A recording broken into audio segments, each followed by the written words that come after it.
আসসালামু আলাইকুম। আমার চ্যানেলে তোমাদের সবাইকে আরও একবার ওয়েলকাম জানিয়ে আজকের ভিডিওটি শুরু করছি। কাছে এবং দূরে যেখান থেকেই আমার ভিডিওটি দেখছো, আশা করছি আল্লাহ তাআলার অশেষ রহমতে সবাই খুব ভালো আছো। আলহামদুলিল্লাহ, আমরা অনেক ভালো আছি।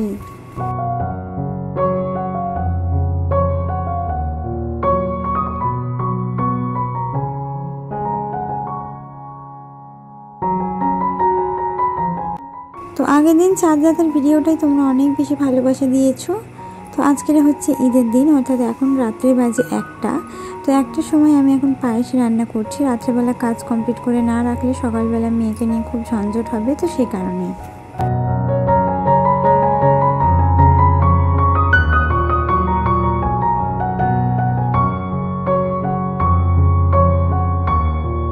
আর সেই সাথে সকলকে জানাই ঈদ মুবারক আর ঈদের অনেক অনেক অনেক শুভেচ্ছা, আর সবার জন্য অনেক অনেক দোয়া আর ভালোবাসা রইল।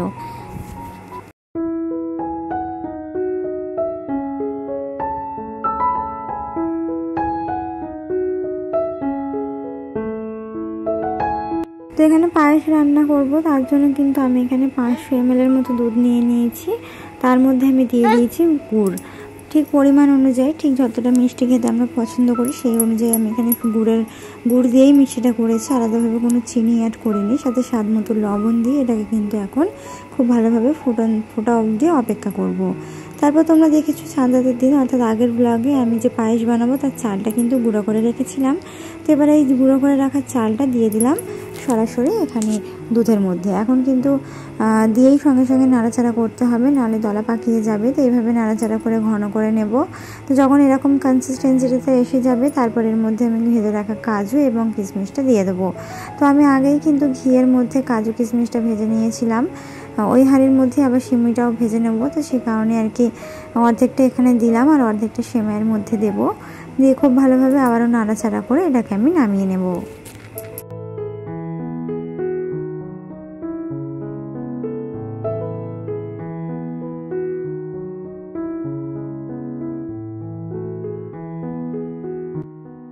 তো ঈদ মানেই হচ্ছে নতুন জামা কাপড় পরা, সেই সাথে কিন্তু খাওয়া দাওয়া, মানে জমিয়ে খাওয়া দাওয়াটা সব থেকে মেন একটা ব্যাপার।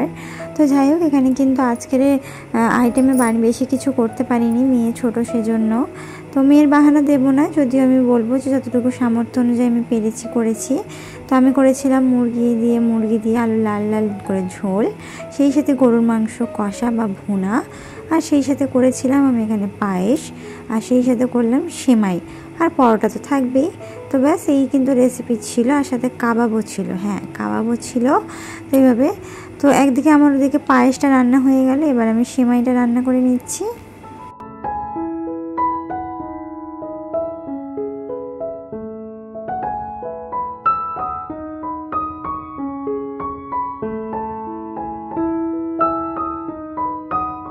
তো সেমাইটা রান্না করার জন্য আমি 1.5 লিটার পরিমাণে দুধ নিয়ে নিয়েছি, মাদার ডেয়ারি দুধ। তার মধ্যে আবার নারকেল দুধও ব্যবহার করেছি। একটা বড় সাইজের নারকেলের দুধ বার করে ঠিক যতটা হয়েছে ততটা আমি এর মধ্যে দিয়ে দিয়েছি। এর মধ্যে এলাচ, 2টো লং আর সাথে তেজপাতা দিয়ে খুব ভালোভাবে এটাকে কিন্তু ফুটিয়ে নেওয়ার পর আমি কিন্তু ঘিয়ের মধ্যে সেমাইটা ভেজে রেখেছিলাম। তো সেই ভেজে রাখা সেমাইটা আমি দিয়ে দেবো এই দুধের মধ্যে।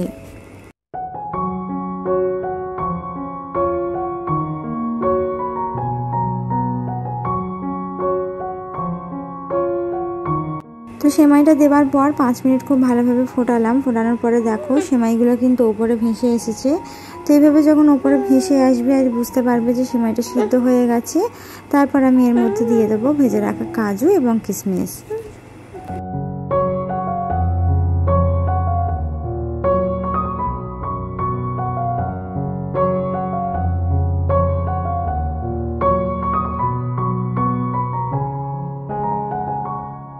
তো ভেজে রাখা কাজু আর কিশমিশটা দেওয়ার পর আমি কিন্তু 5 মিনিট আবারও ফোটাবো। তো 5 মিনিট ফোটানোর পর আমি এটাকে নামিয়ে নেব।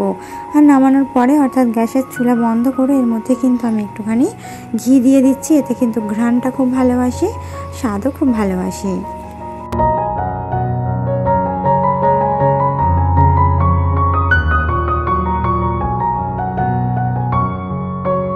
তো তো পায়েসটা নামানোর সাথে সাথেই কিন্তু এই যে প্লেটের মধ্যে আমি ঢেলে ঠান্ডা করতে দিয়েছিলাম, আলাদা আলাদাভাবে রেখে যাতে একটা করে বার করে খেতে পারি।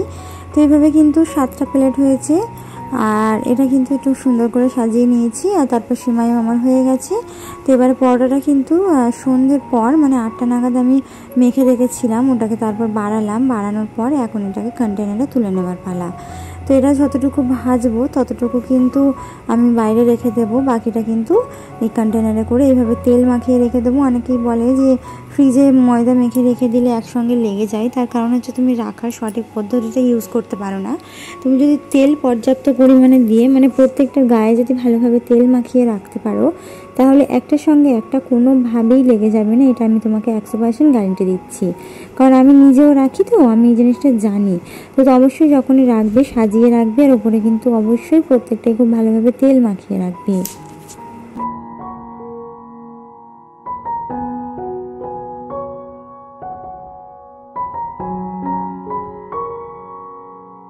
তো এই যে রাত্রের কাজ আমার কমপ্লিট হয়ে গেছিলো, তারপরে কিছুই করিনি। এখন কিন্তু রাত 2:30টা বাজে, মেহেন্দি করে আর শুয়ে পড়েছিলাম।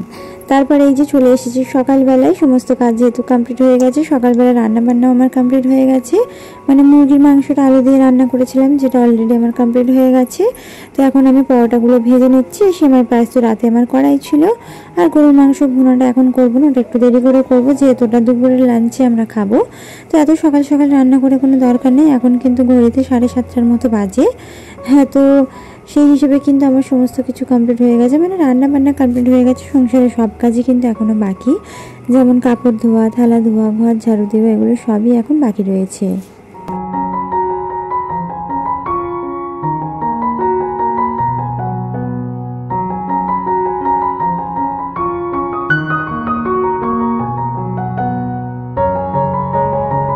তো থালা বাসন আর কাপড়টা ধুয়ে নিয়ে ঘরে চলে এসেছি। এসে কিন্তু এবারে বেডশিটটা চেঞ্জ করব। তো নিচে যে বেডশিটটা দেখতে পাচ্ছ, ওটা আমি জাস্ট এখনই পেতেছি, আগের বেডশিটটা তুলে দিয়েছি।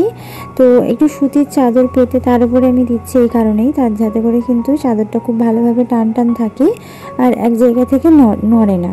তো সেই কারণেই আমি কি করলাম, আগে একটা সুতির চাদর পেতে নিয়েছি, তার উপরে আমি এই চাদরটা খুব সুন্দরভাবে বিছিয়ে দিচ্ছি। চাদরটা বিছানোর পর কেমন লাগছে আমি কিন্তু তোমাদেরকে দেখাবো, আর তোমরাও কিন্তু কমেন্ট করে জানাতে ভুলবে না যে ফুলগুলো কেমন লাগছে।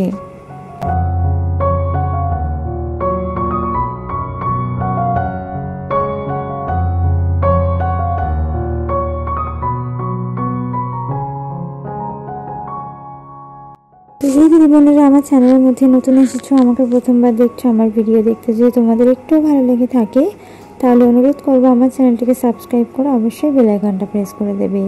এতে করে যেটা হবে, আমার ভিডিও ছাড়া মাত্রই তোমাদের কাছে নোটিফিকেশনটা পৌঁছে যাবে।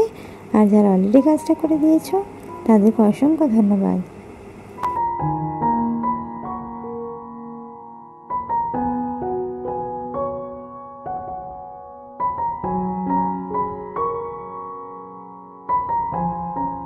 তো এবারে কিন্তু সব কমপ্লিট হয়ে গেছে। আমি তোমাদেরকে দেখিয়ে দিই যে লুকটা কেমন লাগছে।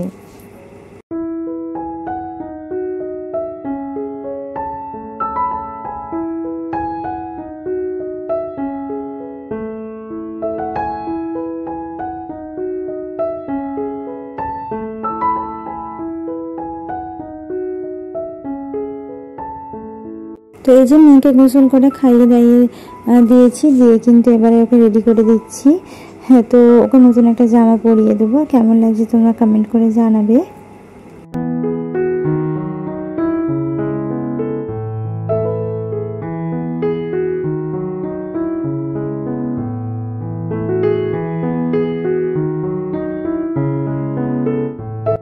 ভিডিওটা দেখতে দেখতে ভিডিওর কোনো অংশ ভালো লাগলে প্লিজ একটা লাইক করতে ভুলবে না। তোমাদের একটা লাইক পরবর্তীতে এই ভিডিওটা আমার অনেক দিদি বোনদের কাছে পৌঁছে যেতে সাহায্য করবে।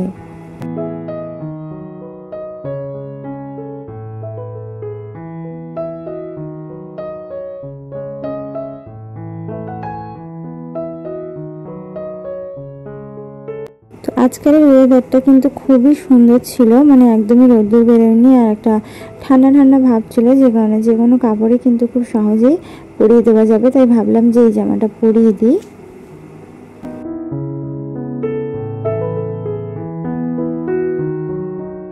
তো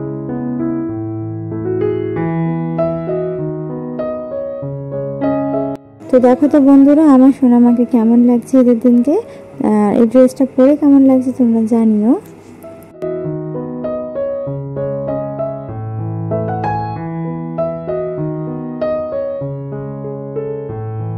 তো এই যে দুপুরে খাওয়া দাওয়া করতে বসলাম। এখানে ছিল গরুর মাংস কষা, তারপর মুরগির মাংস আলু দিয়ে রান্না করা, সেই সাথে কাবাব, শসা, লঙ্কা সব কিছু নিয়ে বসে পড়েছি। তো এবারে কিন্তু আমি খাওয়া দাওয়াটা সেরে নিচ্ছি, আর এখানে মাও সামনে বসে আমার খাচ্ছে। হ্যাঁ, তো আমার হাজবেন্ডও কিন্তু খাবেন, একটু দেরি করছেন। তো আমরা সেই শাশুড়ি বৌমা মিলে এখন খাওয়া দাওয়াটা কমপ্লিট করে নেব।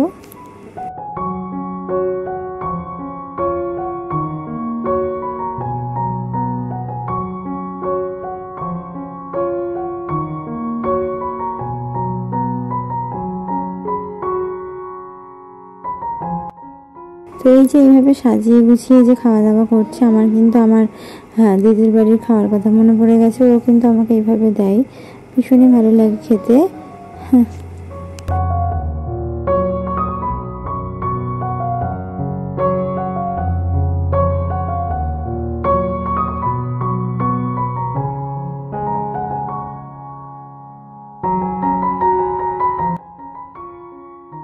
তো এই যে খাওয়া দাওয়া সেরে এবারে কিন্তু একটু রেডি হয়ে নিচ্ছি বেরোবার জন্য। তো এখানে হাতের বালাগুলো চেঞ্জ করে নিলাম, সাথে কানের দুল যেটা কিনেছিলাম ওটা পরবো, চেইনটা পরবো, পুরো একটা নতুন জামা পরে নিয়েছি। নিয়ে কিন্তু আবার বেরোবো মানে কোথাও ঘুরতে যাচ্ছি না, আমাদের এই ঘরের সামনেটাই যাব মেয়েকে নিয়ে। মেয়েকে নিয়ে গেলে সবাই খুব ওকে ভালোবাসে, তো সবাই বলেছে যে যেদিনকে ওকে নিয়ে একটু বেরোতে, তো সে কারণেই বেরোবো আর কি।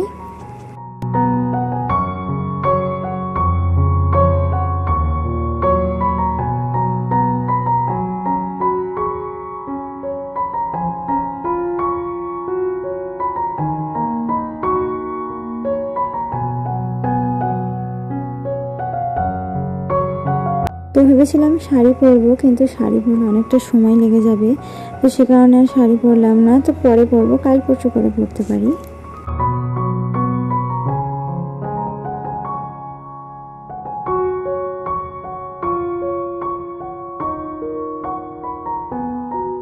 তো এই যে আমি যা যা পরবো সেগুলো বার করে নিচ্ছি, নিয়ে বাকিগুলো প্লাস্টিকে ঢুকিয়ে দিচ্ছি।